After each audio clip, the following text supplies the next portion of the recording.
Pokiston Afg'oniston hududiga bir nechta havo zarbasi bergan. Tolibon ma'lumotlariga ko'ra, hujumlar oqibatida o'nlab odamlar, jumladan ayollar va bolalar halok bo'lgan.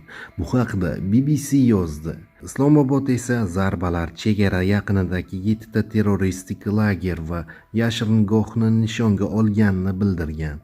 Rasmiylarga ko'ra, operatsiya so'nggi paytlarda Pokistonda sodir etilgan xudkushlik hujumlariga javob sifatida amalga oshirilgan. Tolibon mudofaa vazirligi zarbalar Nangarxor va Paktika viloyatlaridagi tinch aholi yashaydigan hududlarga qaratilganini ma'lum qilgan. Masalan, Shahobiddin ismli shaxsning uyi vayron qilingan va taxminan 20 nafar oila a'zosi, jumladan ayollar va bolalar halok bo'lgani aytilmoqda.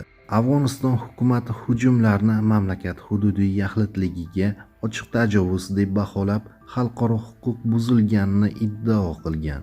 Pokiston axborot vazirligi bayonotiga ko'ra, zarbalar razvedkaga asoslangan aniq nishonlarga qaratilgan. Ular orasida taqiqlangan Tehriki Tolibon Pokiston, uning sheriklari va Islomiy davlat Xuroson viloyati guruhi a'zolari borligi aytilgan. Islomobod Afg'onistondagi hukumatni mazkur guruhlarga qarshi chora ko'rmaslikda ayblab, hujumlar rahbariyat ko'rsatmasi bilan amalga oshirilgani haqida ishonchli dalillar borligini ta'kidlagan.